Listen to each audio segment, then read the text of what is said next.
Hörmətli izləyicilər, mən Elnur Yaslov. A-Markets Global Group şirkətinin hər birinizi salamlayıram. Bugün sizinlə günləlik bazar analizini paylaşacaq. İlk öncə dolar indeksinə nəzər salaq.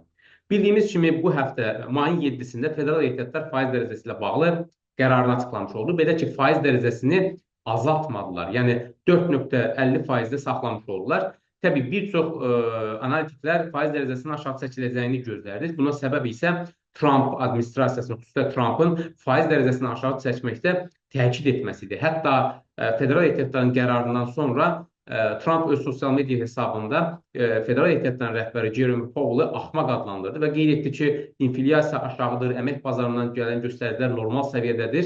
İngiltərə Mərkəzi Bankı, Avropa Mərkəzi Bankı faizləri aşağı çəkir, biz nəyi gözləyirik deyə açıqlama vermiş oldu.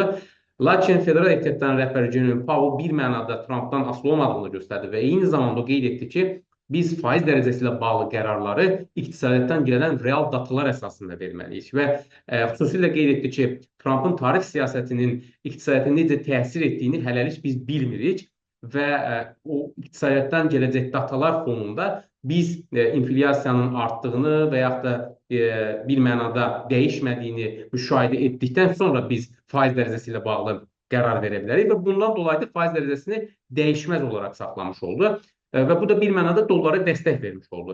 Diqqət etirsəniz, 2 may tarixində əslində dollar indeksində bir mənada satışlar başlamışdı. Çünki bir çox analitiklər qeyd etdiyimiz kimi investorlar faiz dərəcəsinin aşağı çəkiləcəyini gözləyirdilər. Çünki xüsusilə Amerika istiqraz bazarında faizlər hələ də yüksəkdir. Hal-hazırda 4,30% ətrafında qalmaqda davam edir 10 illik xəzinə bonusları. Yəni Amerikanın borclanma faizi çox yüksək olaraq qalır və bunu bir mənada aşağı çəkmək üçün Federal Ehtiyatlar faizləri aşağı salmalıydı. Lakin gözlənilən tam əksinə olmuş oldu. Və hörmətli izləyicilər, diqqət etirsəniz, 2 may tarixində dollar indeksi həmin günün birinci müqavimət səviyyəsini, dəstək səviyyəsini qırmışdı. Və həmin tarixdən etibarən dollar indeksi 6 maya qədər düşməyə davam etdi. Lakin 7 mayda Federal Ehtiyatların faiz dərəcəsinin açıqlaması ilə, yəni dəyişməz olaraq saxlaması ilə dollar indeksi yenidən yüksəlmiş oldu və diqqət etsəniz, texniki analiz nöqteyi nəzərində bizim sistemimizlə həmin günün birinci müqavimət səviyyəsi qırılmış oldu və qiymət onun üzərində bağlanmış oldu və həmin tərəfdən etibarən dollar indeksi yüksəlməkdə davam edir. Gün ərzində nə qədər ki, dollar indeksi bu günün birinci dəstək səviyyəsi olan 99,517 səviyyəsini qırıb onun altına bağlanmazsa, biz dollar indeksində yüksəlişin davam edəcəyini proqnoz edə bilərik. Hörmətli izləyicilər, bir digər maliyyətimiz avro-dollar valyuta cütlüyüdür. Avro-dollar valyuta cütlüyündə də bir öncəki analizlərimizdə də, videolarımızda da qeyd etmişdik ki, əslində dolların bu qədər ucuzlaşması və eyni zamanda avro-dollar valyuta cütlüyünün bu qədər yüksəlməsi bir mənada avrozona iqtisadiyyatına neqativ təsirdir və Avropa Mərkəzi Bankı bir mənada buna müdaxilə edəcəkdir. Lakin Federal Ehtiyatların faiz dərəcəsini dəyişməz olaraq saxlaması da eyni zamanda avronun ucuzlaşmasına səbəb oldu və avro 7 may tarixində həmin günün birinci dəstək səviyyəsini qırmış oldu və diqqət etirsəniz, avro həmin tarixdən etibarən eniş trendi ilə davam edir. Gün ərzində nə qədər ki, avro-dollar bu günün birinci dəstək müqavimət səviyyəsi olan 1,13063 səviyyəsini qırıb onun üzərində bağlanmazsa, biz avro-dollarda enişin davam edəcəyini proqnoz edə bilərik. Hörmətli izləyicilər, bir digər maliyyətimiz GBP-USD valyuta cütlüyüdür. GBP-USD valyuta cütlüyü də əslində diqqət etirsəniz 7 may tarixində həmin günün birinci dəstək səviyyəsini qırmışdı və dünən İngiltərə Mərkəzi Bankı da faiz dərəcəsi ilə bağlı qərarını açıqlamış oldu və faiz dərəcəsini 4,50-dən 4,25%-ə çəkmiş oldular. Təbii İngiltərə Mərkəzi Bankının faiz dərəcəsinin aşağı çəkməsinin əsas səbəblərdən birisi inflyasiyanın aşağı düşməsi idi. İnflyasiya 2,8%-dən 2,6%-ə düşmüşdü və eyni zamanda Trumpın tarif siyasətindən dolayı qlobal iqtisadiyyatda yaranmış qeyri-müəyyənliyi azaltmaq və eyni zamanda İngiltərənin ixrac potensialını artırmaq və iqtisadiyyatı stimullaşdırmaq üçün bir mənada faizləri aşağı çəkmiş oldu. Baxmayaraq ki, İngilis funtu xəbərin təsirindən dolayı yüksəlsə də, lakin ümumi fonda hal-hazırda eniş trendi ilə davam edir. Çünki dünən birinci müqavimət səviyyəsini qıra bilmədi və diqqət etsəniz, GBP-USD əslində 7 may tarixindən etibarən enən trendlə davam edir. Gün ərzində nə qədər ki, bu günün birinci müqavimət səviyyəsi olan 1,33-232 səviyyəsini qırıb onun üzərində bağlanmazsa, biz GBP-USD-də enişin davam edəcəyini proqnoz edə bilərik.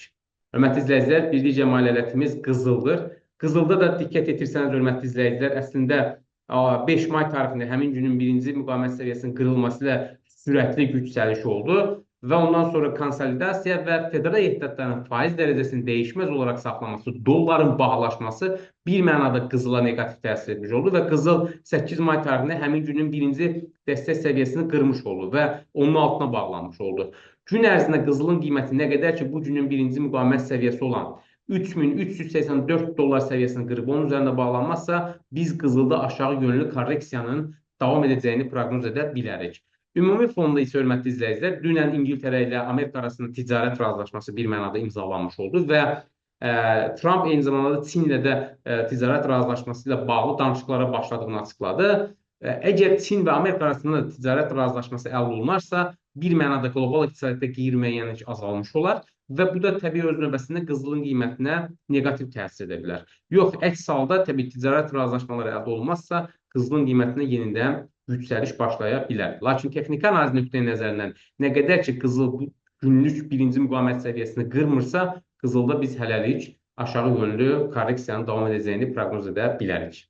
Hörmətli izləyicilər, birinci cəmiyyətimiz S&P 500 indeksidir. S&P 500 indeksi bir mənada artıq müəyyən range içərisində ticarət olunur. Diqqət etirsəniz, 6 may tarixində əslində həmin günün birinci dəstək səviyyəsi qırılmış oldu və bazar onun altına bağlanmış oldu və növbəti gündə 7 may tarixində də bir mənada konsolidasiya etmiş oldu. Lakin dünən etibarilə 8 may tarixində yenidən S&P 500 indeksi birinci müqavimət səviyyəsini qırmış oldu və bazar onun üzərində bağlanmış oldu.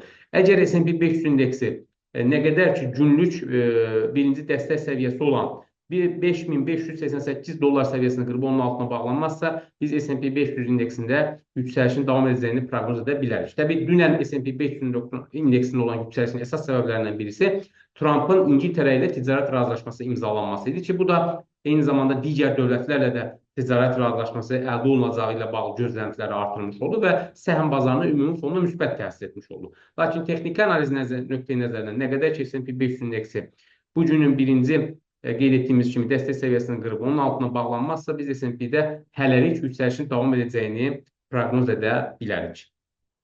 Hörmətli izləyicilər, gün ərzində sizə çatdıracağımız xəbərlər bu qədər. Sizə uğurlu ticarət arzulayırıq. Sağ olun.